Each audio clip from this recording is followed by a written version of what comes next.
یعنی اگر آپ یہ کہیں کہ رسالت پر ایمان لائے بغیر جو ہے وہ ہم جو ہے نجات پا جائیں گے، تو ایسا نہیں ہے۔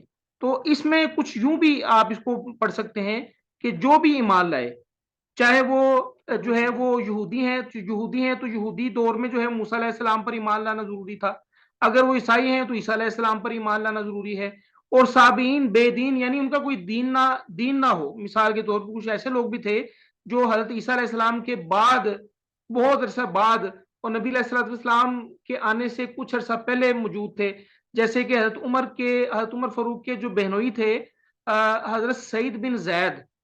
آپ کو واقعی یاد ہوگا کہ عمر فاروق جو ہے وہ نبی صلی اللہ علیہ وسلم کو جو ہے وہ قتل کرنے کی نیت سے جا رہے تھے، تو لوگوں نے کہا کہ پہلے اپنے بہنوئی اور بہن کا خبر تو لو اپنے گھر میں، وہ تو ایمان لائے ہوئے ہیں۔ تو حضرت فاطمہ تھی غالباً ان کی بہن کا نام، حضرت عمر کی بہن کا نام بھی حضرت فاطمہ تھا، تو حضرت فاطمہ اور حضرت سعید بن زید جو کہ ان کے بہنوئی تھے وہ ایمان لا چکے تھے۔ تو حضرت سعید بن زید کے جو والد تھے نا زید، وہ جو ہے وہ آپ ان کو کہہ سکتے ہیں کہ وہ صابی ٹائپ لوگ تھے، یعنی ان کو دین کا پتہ نہیں تھا۔ اس کو کہتے تھے کہ ہم جو ہے نا دین ابراہیمی پر ہیں۔ ہاں، یعنی وہ واقعی دین ابراہیمی پر تھے، اور وہ خانہ کعبہ کا غلاف کھینچ کے جو ہے وہ اللہ تعالیٰ سے دعا مانگا کرتے تھے کہ یا اللہ ہمیں آپ کے عبادت کے طریقوں کا نہیں پتا، یا اللہ ہمیں اپنی دین والے رستے پر چلا دے۔ تو ایسے لوگ بھی تھے، یعنی وہ اللہ پر ایمان لا رہے تھے اور آخرت پر بھی ایمان لا رہے تھے، ٹھیک ہے، اور نیک عمل بھی کرتے تھے، صرف اس نیت سے کہ ہم نے اللہ کے ہاں جو ہے جواب دہی دینی ہے۔ تو اس آیت سے سابی سے جو ہے وہ یہ مراد ہے۔ تو رسالت جو ہے اس پر ایمان لانا ضروری ہے، وہ کسی دور میں بھی ہو، وہ اگر وہ یہودی تھے تو موسیٰ علیہ السلام پر ایمان لانا ضروری ہے، اگر وہ عیسائی تھے تو عیسیٰ علیہ السلام کو ایز اے نبی کے طور پر جو ہے وہ ماننا ضروری ہے، ٹھیک ہے۔ اور اس کے ساتھ ساتھ جو ہے وہ صرف ایمان لانا جو ہے وہ اللہ تعالیٰ کے لیے نہ صرف ایمان لانا بلکہ آخرت کے دن پر بھی ایمان لانا اور نیک کام کرنا بھی اس کے لیے ضروری ہے۔ اچھا، اب یہ ایک اور بات میں آپ کو بتا دوں کہ یہ جو ہے نا اجمالاً کہیں کہیں ذکر ہوتا ہے، جیسے کہ ایک حدیث میں جو ہے ایک بات کا ذکر ہوتا ہے کہ جس نے لا الہ الا اللہ کہہ دیا بس وہ جنت میں داخل ہو جائے گا۔ اب اس کا کیا مطلب؟ اس کا مطلب یہ نہیں ہے کہ جو ہے وہ رسالت پر ایمان نہیں ہے۔ تو بعض جگہ پر جو ہے وہ بات مختصر کر کے بتا دی جاتی ہے، لیکن اس میں فصاحت اور بلاغت ہوتی ہے۔ اب کس نے یہ حدیث سنائی ہمیں کہ جس نے لا الہ الا اللہ پڑھ لیا وہ جنت میں داخل ہو جائے گا؟ یہ نبی علیہ الصلوۃ والسلام کی حدیث ہے۔ تو نبی صلی اللہ علیہ وسلم پر ایمان لاؤ گے تو اس حدیث کو مانو گے نا۔ تو رسالت پر ایمان جو ہے وہ بڑا ضروری ہے، یاد رکھیے گا۔ تو کچھ لوگ جو ہے وہ اس آیت کو حجت بنا کے پیش کریں گے، تو ان سے آپ نے بچنا ہے۔ اور کلیئر کٹ بات یہ ہے کہ آپ کے سامنے قرآن کی آیت پڑی ہوئی ہے، اور یہ قرآن جو ہے نبی صلی اللہ علیہ وسلم پر نازل ہوا، تو نبی صلی اللہ علیہ وسلم کی رسالت کو مانیں گے تو اس آیت کو مانیں گے۔ اب ہاں جی، اب آگے چلو، اب آگے بات کرو، اس سے اس طرح اس انداز سے بات کریں۔ جی، اگلی آیت ہے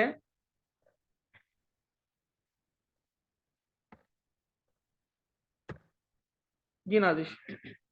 وَإِذْ أَخَذْنَا، اور جب لیا ہم نے مِيثَاقَكُمْ پختہ عہد تم سے، وَرَفَعْنَا اور ہم نے بلند کیا، اٹھایا، فَوْقَكُمُ الطُّورَ اوپر تمہارے طور پہاڑ کو، خُذُوا پکڑو، لو، ما جو آتیناکم دیا ہم نے تمہیں، بقوۃ مضبوطی کے ساتھ۔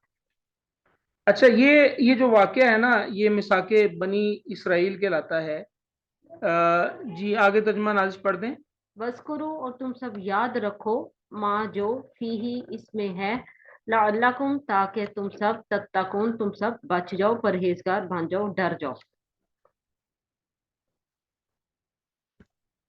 جی یہ دیکھیں، وَإِذْ أَخَذْنَا مِيثَاقَكُمْ، میثاق جو ہے جیسے میثاق مدینہ نازش نے بتائی آپ کو بات، اسی طرح جو ہے وہ پاک سٹی وغیرہ میں جو ہے وہ میثاق لکھنؤ ہم پڑھتے ہیں۔ تو یہ میثاق بنی اسرائیل کا واقعہ ہے۔ اس کی کیفیت جو ہے وہ کیا ہے؟ یہ بنی اسرائیل کے اس دور سے تعلق رکھتا ہے جب ان کے 70 منتخب افراد جو ہے وہ ان پر بجلی گرا کر ان کو ہلاک کر دیا گیا تھا، پھر ان کو دوبارہ زندہ کیا گیا تھا۔ یہ اس دور کا واقعہ ہے، یعنی 70 آدمی موسیٰ علیہ السلام جو ہے طور پہاڑ پر لے کے گئے، ٹھیک ہے، اور انہوں نے کہا کہ ہم جو ہے وہ اللہ سے جو ہے وہ ظاہراً بات چیت کرنا چاہتے ہیں، تو ان پر بجلی گرا کر ان کو ہلاک کر دیا گیا تھا۔ پھر موسیٰ علیہ السلام نے دعا مانگی تھی اور ان کو دوبارہ جو ہے وہ زندہ کر دیا گیا تھا۔ وہ واپس جب آئے تو پھر اس موقع پر جو ہے اللہ تعالیٰ نے جو ہے وہ بنی اسرائیل اور ان 70 بندوں کے ساتھ ساتھ جو ہے وہ دوسرے لوگوں کو بھی جو ہے طور پہاڑ کے دامن میں کھڑا کر دیا، اور طور پہاڑ کو ان پر اس طرح جھکا دیا کہ جیسے کہ ان پر ایک سائبان سا بن گیا، اور ایسے تھا کہ جیسے طور پہاڑ جو ہے ابھی ان پر گر پڑے گا۔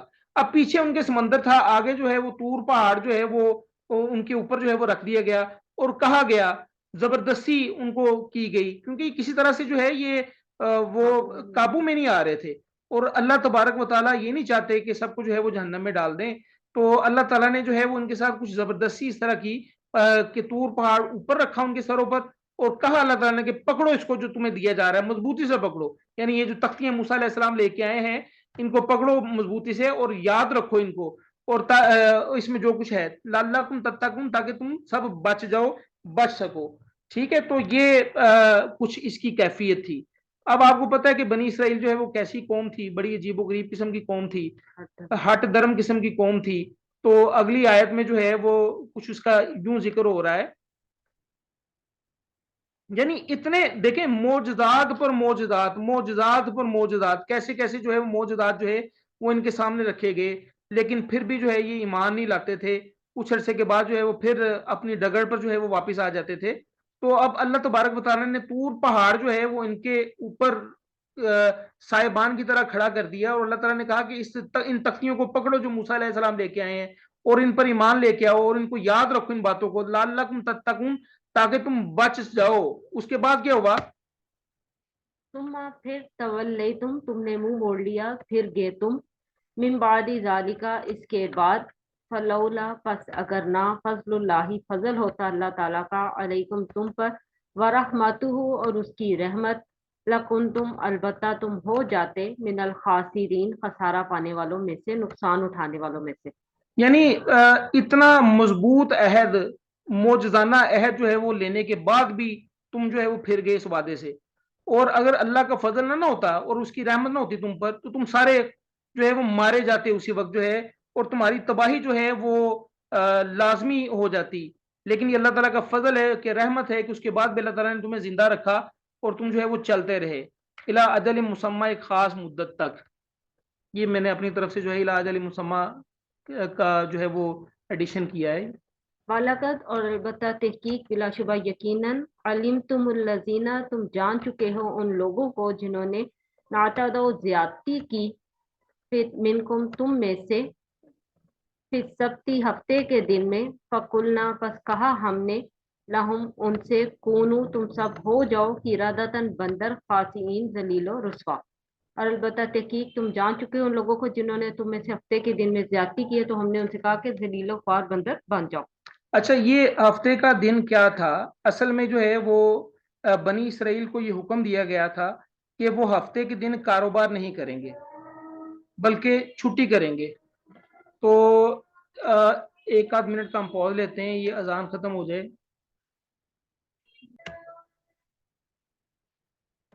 جی، یہ بات میں آپ سے بیان کر رہا تھا کہ بنی اسرائیل کو یہ حکم دیا گیا تھا کہ وہ ہفتے کے دن کاروبار نہیں کریں گے بلکہ چھٹی کریں گے، اور اس دن آرام اور اللہ کی عبادت کیا کریں گے۔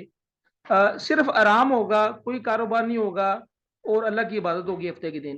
اور تورات میں یہ بھی وضاحت ہے کہ جو شخص اس مقدس دن کی حرمت کو توڑے گا وہ واجب القتل ہے۔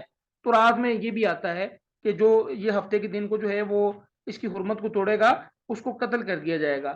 لیکن چونکہ یہودی جو ہے وہ آپ کو پتہ ہے کہ کس طرح کے لوگ تھے، یہ اخلاقی جو ہے وہ ان کی قدریں گر چکی تھی، تو یہودی اس دن جو ہے وہ کھلے عام جو ہے وہ اپنا کاروبار کیا کرتے تھے ہفتے کو، اور تجارت وغیرہ بھی کیا کرتے تھے۔ ٹھیک ہے، تو اب دیکھیں یہ واقعہ بتانے کا مقصد کیا ہے۔ ایک تو یہ کہ یہ اس وقت جو ہے وہ مدینے کے یہودیوں کو پتہ چل سکے کہ ان کی اوقات کیا ہے، دوسرے یہ کہ ہمیں بھی پتہ چل سکے کہ ہم کتنے پانی میں ہیں۔ دیکھیں حدیث میں آتا ہے کہ یہ نبی صلی اللہ علیہ وسلم فرمایا، اس کا حدیث کا مفہوم یہ ہے کہ میری یہ امت جو ہے وہ اسی طرح کرے گی جس طرح جو ہے وہ پہلے یہودی و نصارہ کرتے رہے ہیں، یعنی جس بل میں، جس سوراخ میں وہ گھسے تھے ہم بھی اسی سوراخ میں گھسیں گے۔ ہم جو ہے وہ کسی زمانے میں یہ تھا کہ فرائیڈے کو جو ہے وہ جمعے کو جو ہے وہ چھٹی ہوا کرتی تھی، لیکن یہ چھٹی بند کر کے جو ہے وہ فرائیڈے کو، جمعے کو عام دنوں کی طرح شمار کرنا شروع کر دیا، یعنی ہم جو ہے وہ جمعے کو عبادت اور آرام ہوا کرتا تھا صرف، اب جمعے کو جو ہے وہ کاروبار بھی ہوتے ہیں اور کام بھی ہوتے ہیں. خیر کاروبار سے منع تو نہیں کیا گیا ہمیں, کاروبار ہم کر سکتے ہیں. اللہ تعالیٰ خود فرماتے ہیں کہ جمعے کی نماز کے بعد جو ہے وہ زمین پر پھیل جاؤ اور اللہ کا جو ہے وہ رزق تلاش کرو, مفہوم یہ ہے. تو خیر یہ لیکن ان کے لیے پابندی تھی یہودیوں کے لیے کہ یہ کاروبار نہیں کریں گے. تو اس سلسلے میں جو ہے وہ سورہ اعراف میں ایک مخصوص بستی کا بھی ذکر آتا ہے. وہ سمندر کے کنارے آباد تھی اور ان لوگوں کا پیشہ جو تھا نا وہ ماہی گیری تھا, مچھلیاں پکڑا کرتی تھی. لیکن اتفاق کی بات یہ ہے کہ 6 دن تو مچھلیاں بالکل نہیں آتی تھی, یعنی ہفتے کے علاوہ جو دن تھے اس میں مچھلیاں جو ہے وہ نہیں آتی تھی. بلکہ اتفاق کیا, یہ اللہ تعالیٰ کی طرف سے آزمائش تھی. اور ہفتے کے دن جو ہے وہ پانی کی سطح پر جو ہے وہ مچھلیاں تیر رہی ہوتی تھی اور جو ہے وہ مستیاں کر رہی ہوتی تھی مچھلیاں بیسیکلی. تو اب ماہی گیروں نے جب مچھیروں نے یہ دیکھا نا کہ یہ تمہارے لیے بڑا مسئلہ بن گیا, ہفتے والے دن سارے دن جو ہے مچھلیاں آتی ہیں اور ہفتے کو جو ہے ہمیں روک دیا گیا. انہوں نے جو ہے وہ ساحل کے ساتھ ساتھ جو ہے وہ کھائیاں بنانا شروع کر دی, کھائیاں کھودنا شروع کر دی. اب پانی کے ساتھ جو ہے وہ مچھلیاں بھی جو ہے ان کھائیوں میں گرنا شروع کر دیا مچھلیوں نے. پھر اگلے دن جا کے وہ مچھلیوں کو پکڑ لیتے. اب جو ہے نا یہ 3 گروہ بن گئے اس وقت. ایک وہ گروہ جو یہ کام کیا کرتا تھا, یعنی ایک ہیلا بنایا نا انہوں نے کہ ہم ہفتے کو تھوڑی مچھلی پکڑتے ہیں, ہم تو جا کے اتوار کو پکڑتے ہیں نا. حالانکہ یہ سارا بندوبست تو وہ جو ہے وہ ہفتے کو ہی کر کے رکھتے تھے نا. تو یہ ہیلا سازی سے کام لیا ہے ایک گروہ نے کہ بھائی ہفتے کو دن کو جو ہے انہوں نے مذاق بنا لیا. دوسرا گروہ وہ تھا جو ان کو منع کیا کرتا تھا کہ بھائی ایسا نہ کرو کہ یہ نہ ہو کہ جو ہے وہ تم اللہ کے عذاب کی گرفت میں آ جاؤ.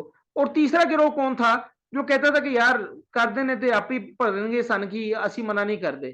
ٹھیک ہے, یعنی آج کل کے دور میں بھی اس طرح کے لوگ ہمیں مل جاتے ہیں کہ بھائی اگر جو برا کر رہا ہے وہ کرتا رہے, وہ خود بھگتے گا, ہم اس کو منع نہیں کریں گے. تو یہ 3 گروہ بن گئے تھے اور اللہ تعالیٰ نے ان پر جو ہے وہ عذاب نازل کیا. وہ عذاب کیا تھا, اللہ تعالیٰ نے ان کو بندر بنا دیا تھا اور سب ذلیل و خوار بندر بن گئے تھے. اور یہ حضرت داؤد علیہ السلام کے دور کا واقعہ ہے, یاد رکھیے گا. داؤد علیہ السلام کے دور کے بعد سلیمان علیہ السلام کا دور آتا ہے, یہ بھی آپ کو پتہ ہونا چاہیے. اور داؤد علیہ السلام سے پہلے جو ہے وہ طالوت حکمران جو ہے وہ بنا تھا ان پر, اور طالوت نے داؤد علیہ السلام سے جو ہے وہ اپنی بیٹی جو ہے وہ بیاہ دی تھی. اور اس طرح جو یہ بہرحال یہ داؤد علیہ السلام کے دور کا واقعہ ہے. اور اس میں 3 گروہ بن گئے تھے. جب عذاب آیا تھا تو 2 گروہ بندر بن گئے تھے, ایک وہ گروہ جو یہ کام کرنے والا تھا اور دوسرا وہ گروہ جو ہے جو ان کو روکتا نہیں تھا. دونوں کو اللہ تعالیٰ نے جو ہے وہ بندر بنا دیا تھا. اور تیسرا گروہ بچ گیا تھا جو ان کو منع کرتا تھا. اور وہ منع کیوں کرتے تھے, ایک تو یہ کہ یہ جو ہے نا کہ اللہ تعالیٰ کے عذاب سے بچ جائیں. دوسرے منع اس لیے بھی کرتے تھے کہ ہو سکتا ہے کہ یہ واقعی جو ہے وہ جو ہے نا یہ کام چھوڑ دیں اس طرح کا. اچھا, اب اس میں ایک چیز ذہن میں رکھیے گا کہ وہ فی الواقع حقیقتاً وہ بندر بن گئے تھے, لیکن ان کے دماغ انسانی ہی رہے تھے اور وہ ان کے فہم و شعور جو ہے وہ انسانی تھے. اور ایک دوسرے کو پہچانتے تھے, ایک دوسرے کو دیکھ کر وہ روتے تھے لیکن بات نہیں کر سکتے تھے. پھر 3 دن کے بعد سب مر گئے تھے. اور یہ داؤد علیہ السلام کے دور کا واقعہ ہے, یاد رکھیے گا. تو اللہ تعالیٰ نے فرمایا اگلی آیت میں کیا, جی نازش, فَجَعَلْنَاهَا پس بنا دیا ہم نے اسے نکالن عبرت لما اس کے لیے جو بین یدیہا اس کے سامنے ہے, وما خلفہا جو اس کے بعد آنے والے ہیں اس کے پیچھے ہے, وموعظۃ اور نصیحت ہے للمتقین متقین کے لیے, پرہیزگاروں کے لیے. یعنی اللہ تبارک و تعالیٰ نے ان لوگوں کو بنا دیا نصیحت, عبرت کا نشان بنا دیا. کن کے لیے؟ جو اس وقت لوگ موجود تھے. وما خلفہا اور جو اس کے بعد آنے والے ہیں, یعنی ہم لوگوں کے لیے بھی عبرت کا نشان ہے. وہ موعظۃ للمتقین اور پرہیزگاروں کے لیے یہ نصیحت ہے. ٹھیک ہے, تو یہاں تک آج کا سبق تھا. تو کوئی کوشچن آپ کا ہے تو آپ کر سکتے ہیں. یہ ہم نے یہاں پر جو ہے وہ آج کا سبق ختم جی کر دیا الحمدللہ. جی بیٹا. جی ماموں میں پوچھی تھی جو بندر ہیں یہ وہی ہے؟ نہیں بیٹا, وہ یہ تو مر گئے ہیں بندر. یہ جو اصل میں بندر پہلے بھی موجود تھے نا, تبھی تو ان کو بندر بنایا گیا. آپ کا کیا خیال ہے کہ یہ بندر اس قوم سے چلتے آ رہے؟ نہیں, یہ 3 دن جو ہے وہ بندر رہے تھے, ایک دوسرے کو دیکھتے تھے, پہچانتے تھے, انسانی شعور رکھتے تھے, روتے تھے ایک دوسرے کو دیکھ کر کہ ہاں یہ ہمیں دیکھو یہ کیا اللہ کا عذاب آ گیا. اور 3 دن کے بعد یہ مر گئے تھے. ٹھیک ہے, یہ جو بندر موجودہ بندر ہے نا اچھا یہ بندر ہی ہیں. جی جی. سر یہ رات سوئے سوئے میں میرا خیال ہے وہ سنا تھا کہ رات سوئے سوئے میں بندر بن گئے تھے. رات کو 6 بجے سوئے ہیں, صبح اٹھے ہیں تو بندر بنے ہوئے تھے. جی ایسے ہو ہی سکتا ہے ہوا اس تھا. طرح کا بھی ہو. بہرحال اینی ہاؤ یہ نصیحت تو ہے، اللہ تعالیٰ جو ہے وہ ہمیں محفوظ رکھے. تو بہرحال بڑا جو ہے نا یہ انسان ہونا جو ہے وہ آسان نہیں ہے، یاد رکھیے گا. میں تو بہرحال اکثر جو ہے وہ میرے ذہن میں یہ بات آتی ہے کہ کی کھٹیا انسان بن گیا سی. تو انسان ہونا جو ہے وہ بڑا مشکل کام ہے. تو اللہ تعالیٰ کی رحمت ساتھ ہو تو انشاءاللہ سارے جو ہے وہ امتحان جو ہے وہ پورے ہو جاتے ہیں. تو دوسری میں نے بات یہ کرنی ہے کہ یہ جو رمضان کا مہینہ ہے یہ اس کی فضیلت کیوں ہے اتنی زیادہ؟ کہ اس میں قرآن نازل ہوا. جی اس میں قرآن نازل ہوا، یاد رکھیے گا. شب قدر میں ٹھیک ہے، تو اس میں ایک رات ایسی بھی ہے جو سب تمام راتوں سے بہتر اس کو بنا دیا گیا، وہ لیلۃ القدر ہے. اس رات پرٹیکولر اس رات جو ہے وہ قرآن جو ہے وہ نزول اس کا شروع ہوا. تو یہ قرآن کی اتنی فضیلت ہے، یاد رکھیے گا. یعنی ایک میں نے کوئی پتہ نہیں امام جوزی رحمہ اللہ ان کا قول پڑھ رہا تھا، وہ کہہ رہے تھے کہ اگر کوئی بندہ کو تمنا کرنا چاہے نا مرنے کے بعد، وہ یہ تمنا یہ کرے گا کہ یا اللہ مجھے ایک دن جو ہے وہ دنیا میں رمضان، ایک دن رمضان کا دیکھنا نصیب کر دے. یعنی اس کی اتنی قدر و منزلت ہے. تو یہ یاد رکھیے گا اس کی قدر و منزلت جو ہے وہ صرف اور صرف جو ہے وہ قرآن کی وجہ سے ہے. تو قرآن کے ساتھ جڑ جائیں. تو یہ ہماری کلاس بھی جو ہے اس کا مقصد بھی اس کا یہی ہے کہ ہم جو ہے وہ قرآن کے ساتھ جڑ جائیں. تو قرآن کے ساتھ اپنے آپ کو جوڑ لیں پلیز. ترجمے کے ساتھ قرآن کو پڑھیں، سمجھ کے پڑھیں. انشاءاللہ جو ہے وہ اللہ تعالیٰ جو ہے وہ آسانیاں پیدا کرے گا.